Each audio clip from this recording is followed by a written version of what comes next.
पहले मुझे लड़के की तस्वीर दिखाओ माँ, फिर मैं फैसला करूँगी हाँ या ना का। माँ ने नीता की तरफ देखा। अच्छा, हम तुम्हारे लिए क्या कोई अच्छा लड़का नहीं देखेंगे? नीता गुस्से से बोली। माँ, बस लड़का देखना है मुझे। उसकी तस्वीर मंगवा लो या लड़के को यहीं बुला लो। माँ ने डांटा। पागल है, शर्म नहीं आती? चल दफा हो जाओ अपने कमरे में। बाबा भी आ गए। क्यों डांट रही हो मेरी बच्ची को?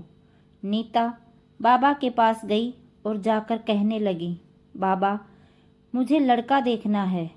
बाबा ने मुस्कुराकर कहा, हाँ बेटी, तुम्हारी मर्जी से ही करेंगे शादी। कल मैं उसकी तस्वीर मंगवा लूँगा। लड़के का अपना होटल है, पढ़ा लिखा है, प्यारा है। लेकिन नीता को तो लड़का देखना था। लड़का तो प्यारा है। नीता ने हाँ कर दी। 10 दिनों में ही नीता की शादी हो गई। नीता का हमसफ़र सुधीर अरेंज मैरिज थी। ना कभी मुलाकात हुई, ना कभी कोई बात, कभी एक दूसरे को मिले भी नहीं। ये ऐसा पवित्र रिश्ता होता है, दो अजनबी एक जान हो जाते हैं, जो कभी जिंदगी में मिले भी ना हो, दो पल भर में एक दूसरे की जान बन जाते हैं। पहली रात थी। सुधीर कमरे में आया, हाथ में आइसक्रीम पकड़ी हुई रीता नज़रें झुकाई बैठी थी। आइसक्रीम तो नीता की फेवरेट थी। सुधीर को नमस्ते की। सुधीर पास बैठ गया। सुधीर थोड़ा सा शर्माता भी था। आइसक्रीम खाते हुए बोला, जितने पैसे शादी पर खर्च किए, इतने की काश मैं आइसक्रीम खा लेता। नीता का घूंघट उठाकर बोला, आप खाओगी? पहले तो नीता ने शर्माते हुए मना कर दिया। फिर सुधीर ने प्यार से कहा, खा ली, प्यार बढ़ेगा। नीता को आइसक्रीम दी और खुद भी खाने लगा। नीता सारी आइसक्रीम खा गई। सुधीर ने जब पूछा, आइसक्रीम पूरी ख़त्म कर दी? नीता ने मुस्कुराने लगी। वो तो मैं खा गई। सुधीर भी मुस्कुराने लगा। बहुत कंजूस हो आप। पहले कहती नहीं खाती और अब देखो सारी की सारी खा गई हो। यह आइसक्रीम 50-50 की थी। नीता सुधीर को पहली ही रात इतना तो समझ गई थी कि सुधीर दिल का बहुत अच्छा है। रात भर मोहब्बत भरी बातें होती रही। जिंदगी अपनी असल मंजिल की तरफ मुड़ गई थी। वक्त गुजरने लगा।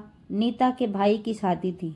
नीता 4 महीने की प्रेग्नेंट थी। नीता ने सुधीर से कहा, मुझे भाई की शादी में जाना है।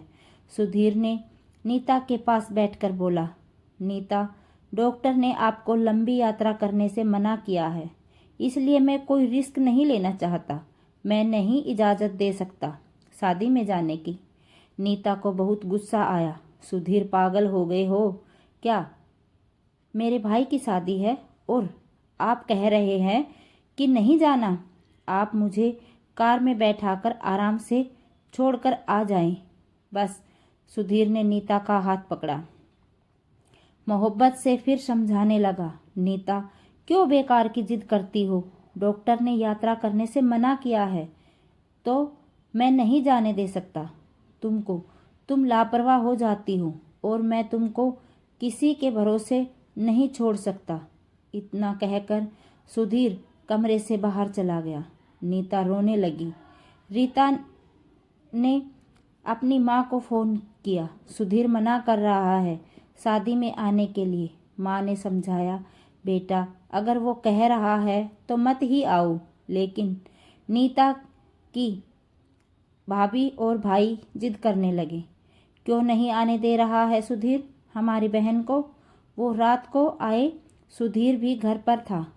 कहने लगे कि मेहंदी है। 3 ही बात है, अनीता को लेने आए हैं। सुधीर ने नीता की तरफ देखा। नीता, मैंने क्या कहा था तुमसे?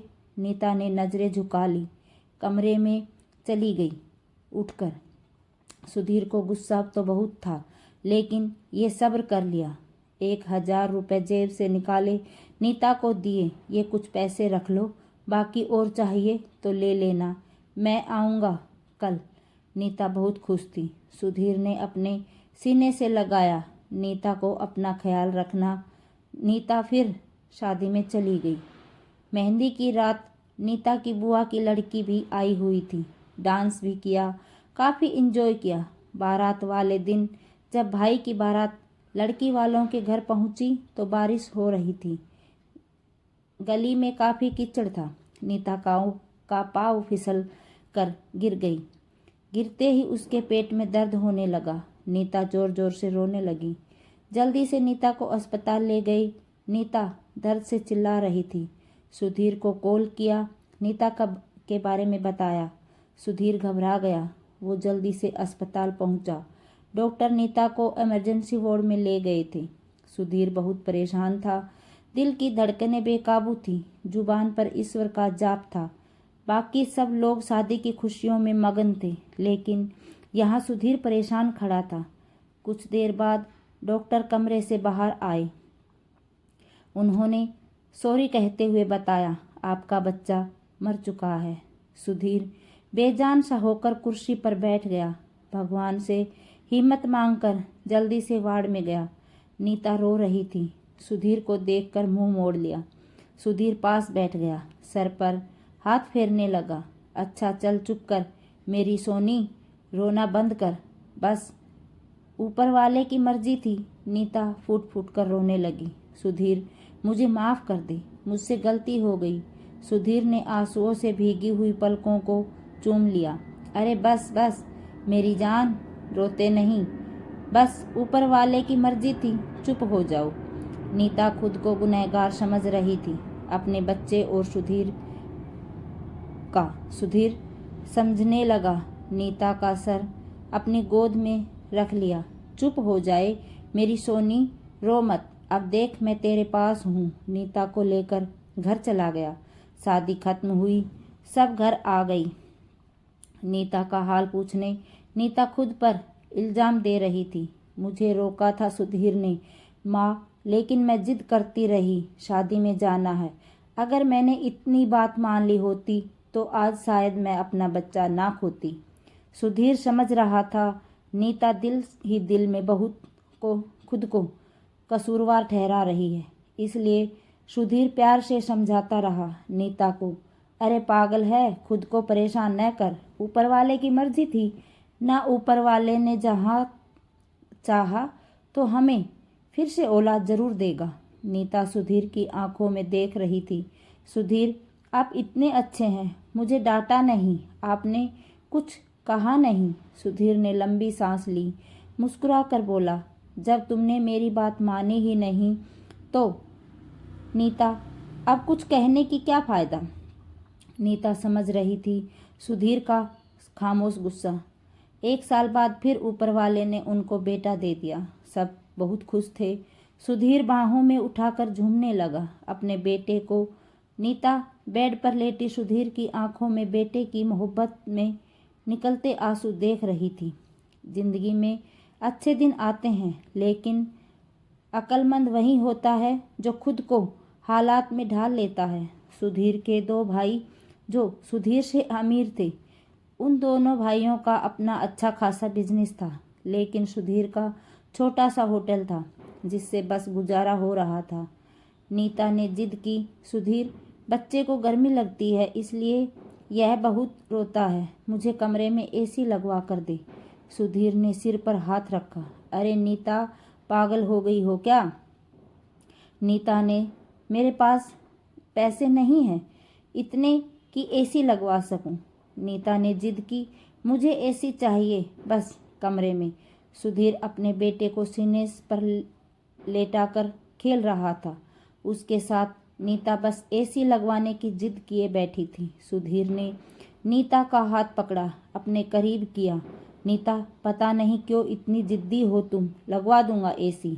ये लो, सो गया है ये मेरा राजकुमार, इसको लेटा दो। 2 साल बाद ऊपर वाले ने एक बेटी भी दी। वे दोनों बहुत खुश थे। हर अच्छी बुरी ख्वाहिश पूरी करता था सुधीर, लेकिन फिर भी छोटी छोटी बातों पर उनमें झगड़ा होता रहता था। बेटा 4 साल का हो गया था। बेटी छोटी थी। सुधीर का होटल का काम अच्छा नहीं चल रहा था। सुधीर कुछ परेशान था। घर आया, देखा बेटे ने उसका लैपटॉप तोड़ दिया था। पिंकी मोबाइल पर खेल रही थी। सुधीर ने देखा लैपटॉप टूटा हुआ पड़ा है। सुधीर चिल्लाकर बोला, नीता ये क्या है? नीता ने देखा, ये आपके लाडले ने तोड़ा है। सुधीर गुस्से में पहले ही था। नीता को गाली देकर बोला, तुम्हारा दिमाग काम नहीं करता, इसमें मेरा डेटा था। तुम पागल हो क्या? जाओ खाना लेकर आओ, उठ जाओ। नीता गुस्से में बोली। सुधीर मैं नौकरानी नहीं हूँ, सारा दिन बच्चों को संभालूं और फिर तुम मुझे गाली दो। सारा दिन इतना काम करो और कदर इतनी सी है, गाली दे रहे हो। नीता खाना लेकर आई। बैंगन बने हुए थे। सुधीर ने बैंगन देखे, चिल्लाकर बोला, तुम्हारा दिमाग खराब है? तुमको कितनी बार समझाया है मैं बैंगन नहीं खाता। सुधीर ने खाना उठाकर फेंक दिया, उठकर बाहर चला गया। इतने में बेटे ने कांच का गिलास तोड़ दिया, जो हाथ पर लग गया। काफ़ी खून बहने लगा था। हाथ से नीता ने बेटे को 1-2 थप्पड़ लगा दिए। बहुत तंग आ गई हूँ मैं तुम बाप बेटे से। बेटे को उठाकर कमरे में ले गई। रो रही थी, साथ ही उसे बोल रही थी, 5 साल हो गए इस इंसान के साथ, बड़ी कदर ही नहीं है। बेटे के जख्म पर मरहम लगाने लगी। इतने में बेटी भूख से रोने लगी। बेटी को गोद में उठाया। इस इंसान की ऐसी हरकतें रही तो गुजारा मुश्किल हो जाएगा। रात भर सुधीर गायब रहा। नीता ने भी फ़ोन करने ना पूछा। नीता ने अपनी माँ को बताया, सुधीर आजकल ना खर्चा दे रहा है, न अच्छे से बात करता है, गालियाँ देता है। माँ ने कहा, अच्छा हम करते हैं बात उससे। सुधीर को महसूस हुआ उसने अच्छा नहीं किया नीता के साथ। आज घर जाकर नीता को सॉरी कहूँगा। क्या घर आया, देखा घर में नीता के माँ बाप, चाचा सब आकर बैठे थे। सुधीर ने नीता की तरफ देखा। नीता खामोश रही। नमस्ते किया, उसके बाद बात तो शुरू हो गई। माँ चिल्ला बोली, क्यों बेटा, तुम खर्चा नहीं देते हो नीता को? क्यों गालियाँ देते हो? सुधीर को बहुत गुस्सा आया। घर की बात ही हम दोनों सुलझा लेते। सुधीर ने गुस्से से कहा, इसको सब कुछ देता हूँ, ये बस तमाशा लगाना चाहती है। नीता भी गुस्सा थी। वो भी गुस्से में बोली, क्या देते हैं वो? महीने में 10,000 देते हो, जिसका दोनों बच्चों का दूध भी पूरा नहीं होता। एहसान करते हो मुझ पर। तुम्हारे बच्चों का खर्चा करती हूँ। बहस इतनी बढ़ गई कि सबके सामने सुधीर ने नीता को थप्पड़ मार दिया। नीता की माँ को बर्दाश्त नहीं हुआ। वो अपनी बेटी को साथ ले गई। दोनों बच्चे भी साथ ले गई। सुधीर ने भी ना रोका उन्हें। नीता नाराज होकर चली गई। नीता को थप्पड़ ज़्यादा जोर से लग गया था। निशान बन गया था चेहरे पर। माँ भी रोने लगी। न जाने पहले भी कितना जुल्म करता होगा मेरी बेटी पर, कमीना इंसान। सुधीर पहले से ही अपने होटल की वजह से परेशान था, काम ना होने की वजह से, और अब ये परेशानी बन गई। नीता मायके में थी, सुधीर यहाँ था, घर में परेशान था। हालात इतने खराब हो गए, सुधीर को अपना होटल बेचना पड़ा। 2 महीने गुजर गए। दोनों ने एक दूसरे से बात तक नहीं की। दोनों गुस्से में थे। सुधीर कहता, खुद गई है खुद वापस आई। नीता की अकड़ थी, मनाने आएगा तो जाऊंगी। दिन गुजरते गए, 8 महीने गुजर गए, कोई बातचीत नहीं हुई। सुधीर ने एक दोस्त से सुधीर से कहा, विदेश जाना है तो बताओ, मेरे पास एक ही वीज़ा है। हालात काफ़ी बुरे थे। सुधीर विदेश चला गया। नंबर बंद हो गया। 1 साल गुजर गया। दोनों ने कोई बात नहीं की एक दूसरे के साथ। नीता भाई के खर्चे से, बच्चों को दूध या फिर दूसरी ज़रूरी सामान का, भाई कब तक दे सकते थे खर्चा? उनके भी अपने बच्चे थे। कभी नीता के बच्चे कोई नुकसान कर देते कोई चीज़ तोड़ देते तो नीता की भाभी हजारों बातें करती, ताने देती थी। नीता चुपचाप सुन लेती। क्या करती, आखिर किसी को कुछ बताती भी न थी। दीपावली का दिन था। नीता ने भाई से कहा, पैसे दे दो, बच्चों की शॉपिंग करवानी है। भाभी पास से बोली, बहन साफ सी बात है, हमारे पास फालतू के पैसे नहीं हैं। उसी इंसान के साथ गुजारा नहीं तो तलाक लेकर किसी दूसरे से शादी कर लो, जाओ यहाँ से। नीता उस दिन बहुत रोई थी। उसे एहसास होने लगा था, सुधीर तो मेरे सर का ताज है। सुधीर दुबई में बच्चों को याद कर बहुत रोता था। नीता, पागल, बात कुछ थी नहीं और तूने यह क्या कर दिया। उधर नीता के भाई ने नीता के लिए एक आदमी देखा जिसकी पत्नी की मृत्यु हो चुकी थी, 4 बच्चे थे। उसके भाई ने नीता से कहा, बस सुधीर से तलाक ले लो, इस आदमी से शादी करके घर बसा लो अपना। नीता की आंखें भीग गई थी आंसुओं से। जल्दी से मोबाइल निकाला, सुधीर को फ़ोन लगाया, नंबर बंद आ रहा था। नीता रोने लगी, मुझे सुधीर के पास ही जाना है, मुझे कोई शादी नहीं करनी किसी से। उधर सुधीर का भी दिल तड़पा। उसने सोचा, मेरी नीता तो मासूम सी है, थोड़े से गुस्से पर नाराज हो जाती है ना, खुद ही माफ़ी मांग लूँगा अपनी जान से। वो टिकट करवा कर हिंदुस्तान आ गया। नीता रो रो कर भगवान से अपने पापों, अपनी गलती की माफ़ी मांग रही थी कि ऊपर वाले मुझे माफ़ कर दे, मुझे मेरा सुधीर वापस कर दे। रात भर रोती रही। सुबह बेटे को नाश्ता करवा रही थी कि दरवाजे की घंटी बजी। भाभी ने दरवाज़ा खोला, सामने देखा सुधीर खड़ा था। नीता की नज़र पड़ी सुधीर पर, हाथ से दूध का कप छूट गया। नंगे पांव दौड़ते हुए जाकर सुधीर के सीने से जा लगी, चीख चीख कर रोने लगी, सुधीर मैं बहुत प्यार करती हूँ तुमसे। सुधीर के पांव पकड़कर माफ़ी मांग ली, मुझे माफ़ कर दो सुधीर। सुधीर ने नीता का माथा चूमा, आंसू साफ किया, तुम भी माफ़ कर दो मेरी जान, मैंने गुस्से में ज़्यादा बोल दिया था। बच्चों को सीने से लगाया, सुधीर प्यार करने लगा। नीता के भाई और भाभी की आंखों में आंखें डालकर गर्व से बोली, मेरा परमेश्वर, मेरा हमसफ़र, मेरे पास आप लोगों का बहुत बहुत धन्यवाद। वो सुधीर के साथ घर वापस आ गई। दोनों खुशी से सब बातें भूलकर जीने लगे। लेकिन वो इस समाज को इतना बता गई, जज्बात में जुदा हो जाना बहुत आसान है, लेकिन जुदा होकर जीना बहुत मुश्किल है। जो धर्म एक हमसफ़र महसूस कर सकता है, वो कोई और नहीं समझ सकता। गलत फैसला लेकर ज़िंदगी बर्बाद न करें। ये सब वक्त के साथ बदल जाता है। हाँ, अगर नहीं बदलता तो हम सफ़र।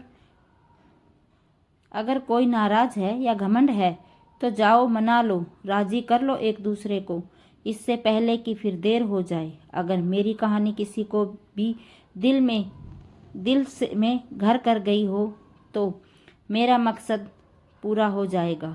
आजकल छोटी छोटी बातों पर घर उजड़ रहे हैं। अगर थोड़ी बर्दाश्त कर लें तो ऐसे घर न उजड़ें।